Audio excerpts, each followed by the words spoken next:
నమస్కారం, welcome to NSN news. నేను మీ బాలు సిరినేని. మహారాష్ట్రలో భారీగా వర్షాలు దంచికొడుతున్నాయి. దీంతో నాసిక్ జిల్లాలో గోదావరి నది ఉప్పొంగి ప్రవహిస్తుండటంతో నది ఒడ్డున గల ఆలయాలు పూర్తిగా నీటిలో మునిగిపోయాయి. ఇందుకు సంబంధించిన వీడియోలు వైరల్ అవుతున్నాయి. గోదావరి ఉధృతి దృష్ట్యా ఎవరూ నది ఒడ్డుకు వెళ్లవద్దని స్థానిక అధికారులు విజ్ఞప్తి చేశారు. గంగాపూర్లో డ్యాం నుంచి నీటిని విడుదల చేయడంతో గోదావరి నీటి మట్టం పెరిగింది. రాంకుండు ప్రాంతంలోని పలు ఆలయాలు నీట మునిగాయి.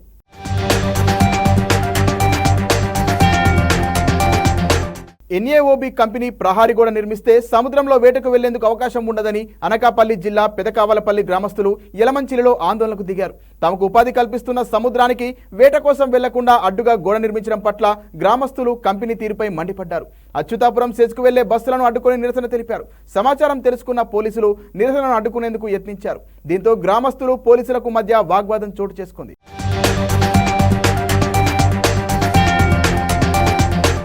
అంగన్వాడీ కేంద్రంలోని పిల్లలకు కుళ్ళిన గుడ్లను ఆహారంగా ఇస్తున్న ఘటన యాదాద్రి భువనగిరి జిల్లాలో వెలుగు చూసింది. ఈ ఘటనపై స్పందించిన మాజీ మంత్రి బీఆర్ఎస్ వర్కింగ్ ప్రెసిడెంట్ కేటీఆర్ పసిపిల్లల ప్రాణాలతో కాంగ్రెస్ సర్కార్ చెలగాటమాడుతోందని ఎక్స్ వేదికగా ఆరోపించారు. అంగన్వాడీ కేంద్రాల్లో పిల్లలకు ఆహారంగా కుళ్ళిన గుడ్లు ఇస్తున్నారన్నారు. భువనగిరి పెద్దవాడ సమ్మత్ చౌరస్తా అంగన్వాడీ కేంద్రంలో ఆ కులిన గుడ్లు చిన్నపిల్లలు తింటే పరిస్థితి ఏంటని ప్రశ్నించారు. చేతగాని కాంగ్రెస్ ప్రభుత్వంలో విద్యాశాఖ మంత్రి ఎక్కడా అని ప్రశ్నించారు. మహిళా శిశు సంక్షేమ శాఖ మంత్రి ఏం చేస్తున్నారని నిలదీశారు. ఓవైపు గురుకులాల్లో మరణాలు, మరోవైపు అంగన్వాడీల్లో అడుగడుగున అలసత్వం వహిస్తున్నారని ఆరోపించారు. పిల్లల పాలిట యమపాశంగా కాంగ్రెస్ సర్కార్ తయారైందన్నారు కేటీఆర్.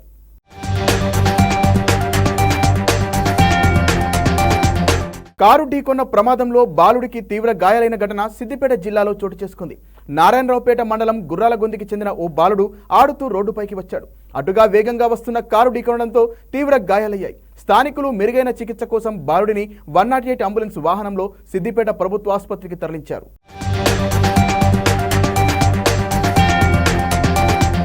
కామారెడ్డి జిల్లా ఎల్లారెడ్డి మండల కేంద్రంలో నిర్మిస్తున్న డబుల్ బెడ్రూమ్ ఇళ్లను ఎమ్మెల్యే మదన్ మోహన్ పరిశీలించారు. 300 డబుల్ బెడ్రూమ్ ఇళ్ల నిర్మాణ పనుల వివరాలను సంబంధిత అధికారులు, కాంట్రాక్టర్లను ఎమ్మెల్యే అడిగి తెలుసుకున్నారు. విద్యుత్, డ్రైనేజీలతో పాటు ఇతర మౌలిక సదుపాయాల పనులను వెంటనే పూర్తి చేయాలని అధికారులను ఆయన ఆదేశించారు.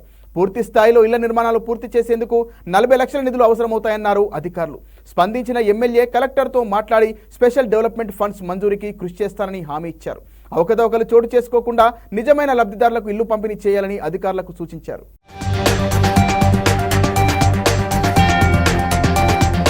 ఆధ్వర్యంలో మరి ప్రియమైన కాంగ్రెస్ పార్టీ వివిధ మండలాల నుంచి వచ్చిన సీనియర్ నాయకులు, మండల అధ్యక్షులు, మరి నాతో పాటు యూత్ కాంగ్రెస్ నుంచి మరి మాజీ సర్పంచులు, మాజీ ఎంపీటీసీలు, సర్పంచులు అందరికి కూడా ప్రత్యేకంగా నా కుటుంబ సభ్యులందరికీ కూడా మనస్ఫూర్తిగా అభినందన తెలుపుతూ, వారితో పాటు అధికారులు, పోలీస్ అధికారులు మరియు ఇంజనీరింగ్ అధికారులు, డి గారు, ఏఈ గారు, ఎలక్ట్రిసిటీ డిపార్ట్మెంట్, ఆర్ఎండ్బి, మరి మున్సిపల్ నుంచి కూడా మరి వారితో పాటు మీడియా మిత్రులకి ప్రత్యేకంగా ఈరోజు నా జీవితంలో చాలా సంతోషమైన రోజుగా భావిస్తాను. ఎందుకంటే ఆడపడుచులు ఈ ప్రాంతంలో చాలా పేదవాళ్ళు ఇల్లు లేక, వాన పడ్డా, ఎండగొట్టినా, నీళ్ళు ఎక్కువైనా నీళ్ళు తక్కువైనా పాములతోని, తేళ్లతోని ఎంతో ఆవాసదిశలో ఈరోజు ఈ కాన్స్టిట్యుయెన్సీలో జరుగుతూ ఉంది. మరి నేను మొదటిగా ఎమ్మెల్యే గెలిచినప్పటి నుంచి కూడా నేను పాదయాత్ర చేసినప్పుడు కానీ, గడప గడపకు పోయినప్పుడు కానీ ప్రతి గ్రామంలో ఒక గుండె చప్పుడు విన్నది, ఒక తల్లి చప్పుడు విన్నది, ఆవేదన, ఆత్మఘోష విన్నది కూడా ఇల్లు లేకుండా గుడిసెలలో ఉడుకుంటూ వాన ఎక్కువై తేమతోని పాములు వచ్చి, తేళ్ళు వచ్చి చచ్చిపోయి అనాథలు అయిపోయినారు. ఎన్నో ఆవేదనలు, ఆర్తనాదాలను నేను విన్నా. ఎందుకంటే చిన్న పిల్లలు పాము గుడి తల్లి చచ్చిపోయినారు. ఎందుకంటే ఇల్లు లేక గుడిసెలతో ఉండి. అట్లాంటి పరిస్థితి ఈరోజు ఎల్లారెడ్డి నియోజకవర్గంలో ఉంది. మరి ప్రత్యేకంగా ఎల్లారెడ్డి టౌన్లో ఈ 300 బెడ్రూమ్లు, డబుల్ బెడ్రూమ్లు ఎప్పుడో కట్టినాయి. మరి వీటిని నోచుకోలేక, పట్టించుకోలేక దీని శిథిలావస్థకు వెళ్ళిపోయినాయి. ఈ పరిస్థితిలో ప్రభుత్వం నుంచి డబ్బులు పెట్టి ఇట్లా రోజు కాన్ఫరెన్స్ కాల్స్ తీసుకొని అందరినీ కోఆర్డినేషన్ చేసుకొని తొందరగా కావాలి. ఎందుకంటే గుడిసెలలో ఉన్న వాళ్ళని తీసుకొచ్చి ఇల్లు చేర్చాలన్న కోరికతోనే ఈ కార్యక్రమం ఒక యజ్ఞం లాగా ఒక మహాపవిత్రమైన ధర్మమైన యజ్ఞంలాగా దీన్ని చేయడం జరుగుతుంది కనుక మరి అందరి ఆశీస్సులతోని మరి ప్రత్యేకంగా మళ్ళీ ఈరోజు కూడా ఇంకా 31 లక్షల రూపాయలు తక్కువ పడ్డాయి. ఇప్పుడే రివ్యూ చేసినప్పుడు డిఈ గారు వాళ్ళు చెప్తున్నారు ఇంకొక 30 లక్షలు ఉన్నాయి. ఏం పర్వాలేదు, ఎన్ని పైసలు అయినా సరే గరీబోని గురించి ఏదైనా సరే అప్పనే చేస్తా అని చెప్పి 30 లక్షలు ఇప్పుడే ఇస్తా అని చెప్పి కూడా ఇవాళ సాయంత్రం సంతకం పెడుతున్న 31 లక్షల మీద.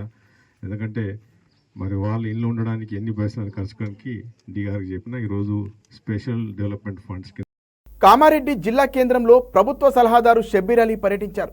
అంతకు ముందుకు జిల్లాలో జరిగిన పలు కార్యక్రమాల్లో పాల్గొన్నారు. గురు రాఘవేంద్ర కాలనీలో నూతనంగా ఏర్పాటు చేసిన కియా కార్ షోరూంను మున్సిపల్ చైర్పర్సన్ గడ్డం ఇందుప్రియ చంద్రశేఖర్ రెడ్డితో కలిసి షబ్బీర్ అలీ ప్రారంభించారు. అనంతరం ఆయనే స్వయంగా కారు నడిపారు. కార్యక్రమానికి హాజరైన ఆయనకు కాంగ్రెస్ కార్యకర్తలు, నాయకులు, అభిమానులు స్వాగతం పలికారు. కార్యక్రమంలో కియా కార్ షోరూం యాజమాన్యం, సిబ్బంది, కౌన్సిలర్ రాజేశ్వర్, కాంగ్రెస్ యూత్ అధ్యక్షుడు శ్రీనివాస్, పట్టణ అధ్యక్షుడు రాజులతో పాటు పలువురు కార్యకర్తలు, నాయకులు పాల్గొన్నారు.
కుక్కల దాడిలో ఓ బాలిక తీవ్రంగా గాయపడిన ఘటన సిద్దిపేట జిల్లాలో చోటు చేసుకుంది. ఇంటి బయట ఆడుతుండగా అగ్గర్పేట, బుంపల్లి మండలం బేగంపేటకు చెందిన 2 సంవత్సరాల హన్షితపై కుక్కలు దాడి చేశాయి. ఈ దాడిలో ఆ బాలికకు తీవ్ర గాయాలయ్యాయి. చికిత్స కోసం సిద్దిపేట ఏరియా ఆసుపత్రికి తరలించారు. బాలిక పరిస్థితి విషమంగా ఉండడంతో వైద్యులు హైదరాబాద్ నిమ్స్ ఆసుపత్రికి తరలించారు.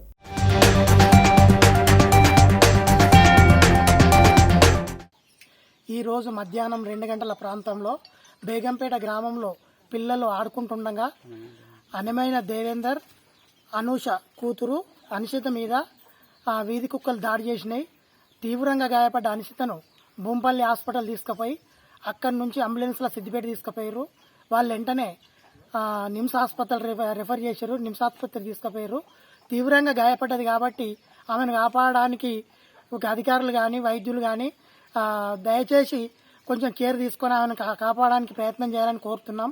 ఈ కుక్కల బెడదను కూడా తీసివేయడానికి వెంటనే ప్రభుత్వ అధికారులు ప్రయత్నం చేసి కుక్కలన్నింటినీ ఇక్కడ లేకుండా బేగంపేట గ్రామంలో ఈ ఉద్రిక్త పరిస్థితులను తప్పించాలని మేము అధికారులకు విజ్ఞప్తి చేస్తున్నాం.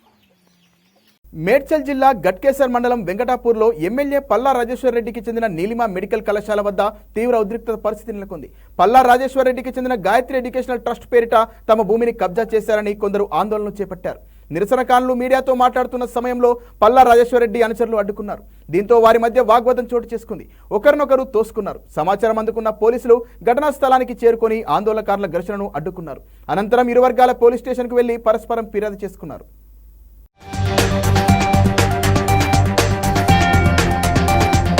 క్రీడల్లో రాష్ట్రం నెంబర్ 1 గా ఉండాలనే లక్ష్యంగా ప్రభుత్వం సంకల్పం తీసుకుందని మంత్రి పొన్నం ప్రభాకర్ తెలిపారు. అందులో భాగంగానే వివిధ కార్యక్రమాలు నిర్వహిస్తున్నట్లు వివరించారు. జాతీయ క్రీడా దినోత్సవం సందర్భంగా హైదరాబాద్ ఎల్బీ స్టేడియంలో అసెంబ్లీ స్పీకర్ గడ్డం ప్రసాద్తో కలిసి పోస్టర్, టీషర్ట్ను మంత్రి పొన్నం ఆవిష్కరించారు. ఈ నెల 29న ధ్యాన్ చంద్ జన్మదినం వేళ రాష్ట్ర వ్యాప్తంగా పలు కార్యక్రమాలు నిర్వహించనున్నట్లు వివరించారు.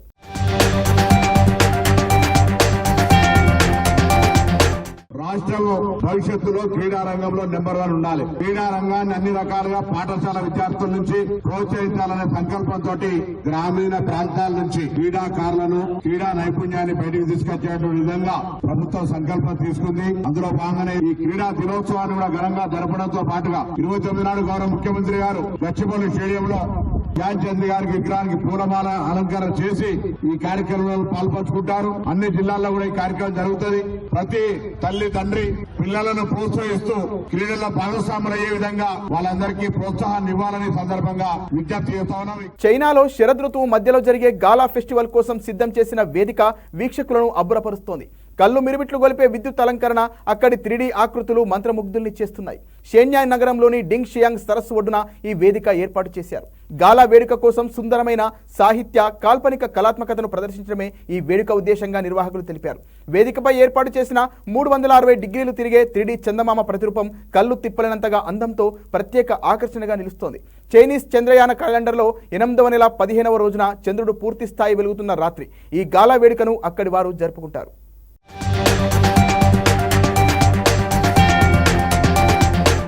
భవిష్యత్ తరాల కోసమే రాష్ట్ర ప్రభుత్వం హైడ్రాను ఏర్పాటు చేసి చెరువులు, కుంటలు, నాలాలను పరిరక్షిస్తుందని కాంగ్రెస్ కిసాన్ సెల్ జాతీయ ఉపాధ్యక్షుడు కోదన్ రెడ్డి తెలిపారు.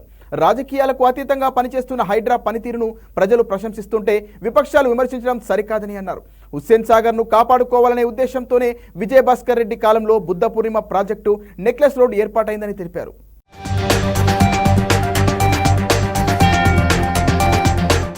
వ్యవస్థను ఏర్పాటు చేసిన తర్వాత దీన్ని రాజకీయ పార్టీలు, బీఆర్ఎస్ పార్టీ గాని, భారతీయ జనతా పార్టీ గాని, ఎంఐఎం పార్టీ గాని, వీళ్లు మాట్లాడుతున్న విచిత్రమైన మాటలు బాధ్యతారహితంగా ఉన్నాయి. మీరు మాట్లాడే మాటలు కేవలం కాంగ్రెస్ పార్టీ ప్రభుత్వాన్ని తప్పుబట్టి ఆ విధంగా మమ్మల్ని బలహీనం చేయడానికి మాట్లాడుతున్నట్టుగా మేమనుకుంటున్నాం. మీరు అదే కోణంలో మాట్లాడుతున్నారు. 2014లో రాష్ట్రం ఏర్పడిన తర్వాత టీఆర్ఎస్ నాయకత్వంలో పార్టీ, ఈ ఇద్దరు కూడా కీలకమైన మంత్రులే. మీకు నిజంగానే ఈ రోజు హరీష్ రావు మాట్లాడుతున్న విధంగా నిజంగానే అంత చిత్తశుద్ధి ఉంటే ఈ లేక్ ప్రొటెక్షన్ మీరు 9.5 సంవత్సరాలు అధికారంలో ఉన్నారు, ఎందుకు ప్రొటెక్ట్ చేయలేదు అనేది మా ప్రశ్న. సమస్యలు పరిష్కరించాలని కోరుతూ నిర్మల్ మున్సిపల్ కార్యాలయంలో పారిశుద్ధ కార్మికులు విధులు బహిష్కరించి నిరసన తెలిపారు. తమకు రావాల్సిన 3 నెలల జీతాలతో పాటు పీఎఫ్ డబ్బులు వెంటనే చెల్లించాలని డిమాండ్ చేశారు. నెలల పొడవునా వేతనాలు ఇవ్వకపోవడంతో కుటుంబ పోషణ భారంగా మారిందని ఆవేదన వ్యక్తం చేశారు. ఇప్పటికైనా అధికారులు స్పందించి వెంటనే బకాయిలను చెల్లించాలని వేడుకున్నారు.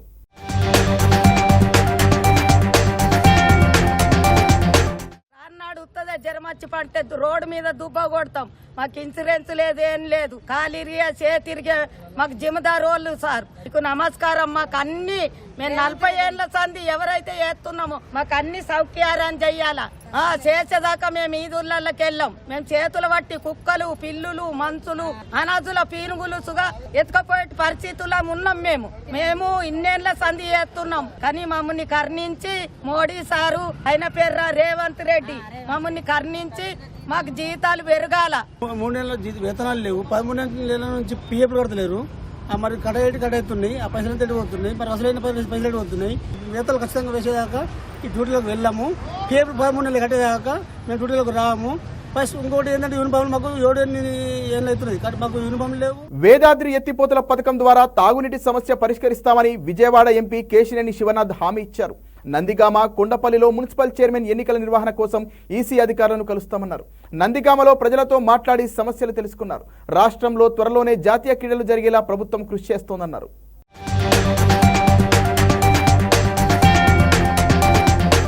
న్యాయంగా కోరుతున్నాం. ఏ రాష్ట్రంలో అయితే జాతీయ క్రీడలు రాలేదో ఆ రాష్ట్రం మీద దృష్టి పెట్టి ఆ రాష్ట్రంలో జాతీయ క్రీడల్లో జరిగే విధంగా చూడాలని మేము కోరడం జరిగింది. ఇది అమరావతిలో వస్తుందని మా అందరి కోరిక. మేము 2027లో కానీ 28లో కానీ నేషనల్ జాతీయ క్రీడలు తీసుకొచ్చి గ్రామీణ ప్రాంతంలో దాగి ఉన్న ప్రతిభను వెలికి తీసి ఇవాళ జాతీయ స్థాయిలో మన క్రీడాకారులు బ్రహ్మాండంగా పతాకాలు వచ్చే విధంగా తర్ఫీదు ఉండే విధంగా కోచింగ్ సెంటర్లు పెట్టబోతున్నారు. అనకాపల్లి జిల్లా పరవాడ సినర్జిస్ ఫార్మా కంపెనీ రియాక్టర్ పేలుడు ఘటనలో మృతుడి కుటుంబానికి యాజమాన్యం ₹1 కోటి చెక్కును అందజేసింది. విశాఖ ఇండస్ట్రీస్ ఆసుపత్రిలో చికిత్స పొందుతున్న కెమిస్ట్ కె సూర్యనారాయణ తెల్లవారుజామున మృతి చెందడంతో మృతుల సంఖ్య 3కు చేరింది. రసాయన పరిశ్రమ భద్రతా ప్రమాణాలు పాటించినందువల్లే ప్రమాదాలు జరుగుతున్నాయని మృతుడి బంధువులు ఆసుపత్రి వద్ద ఆందోళన చేశారు. సూర్యనారాయణ మృతదేహానికి శోపరీక్ష నిర్వహించిన తర్వాత మార్చురీ వద్ద యాజమాన్యం ₹1 కోటి చెక్కును బాధిత కుటుంబానికి అందించింది.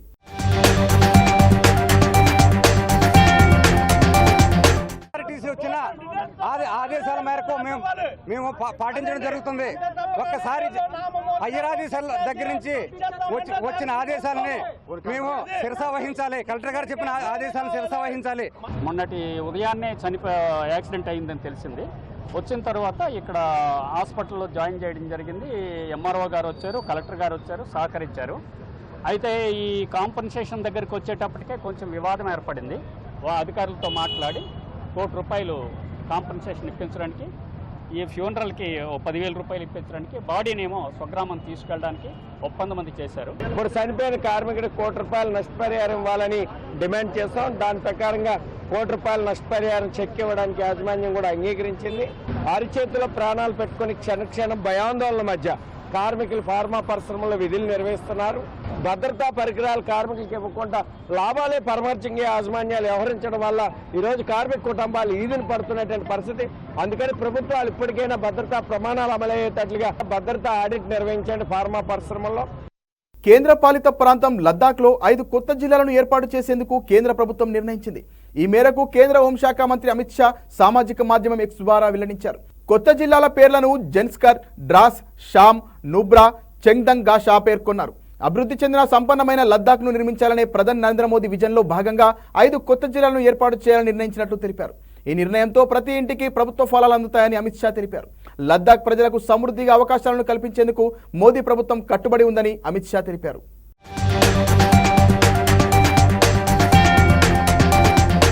అనకాపల్లి జిల్లా సబ్బవరం మండలం గుల్లేపల్లి వద్ద పెద్ద ఎత్తున గంజాయికి పట్టుబడింది. ఒడిశా నుంచి అక్రమంగా తరలిస్తున్న 900 కిలోలకు పైగా గంజాయిని పోలీసులు స్వాధీనం చేసుకున్నారు. 456 గంజాయి ప్యాకెట్లను స్వాధీనపరుచుకొని 2 నిందితులను అదుపులోకి తీసుకున్నారు. పట్టుబడిన గంజాయి విలువ ₹55 లక్షల పైగా ఉంటుందని ఎస్పీ దీపిక తెలిపారు. నిందితులు తెలంగాణ, ఒడిశాకు చెందిన వారిగా గుర్తించారు.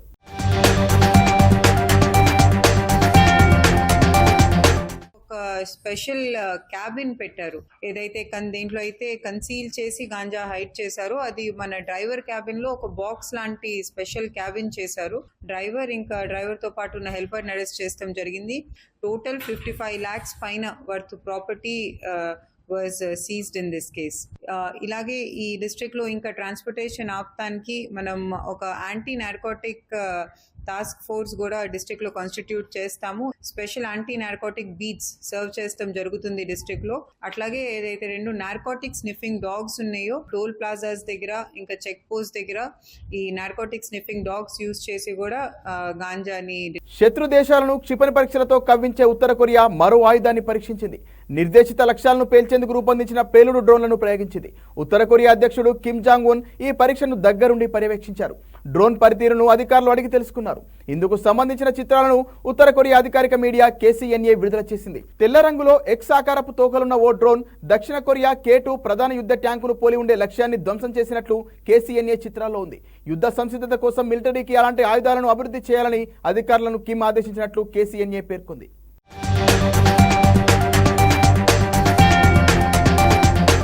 మరిన్ని వార్తలతో మళ్ళీ కలుద్దాం. నమస్కారం.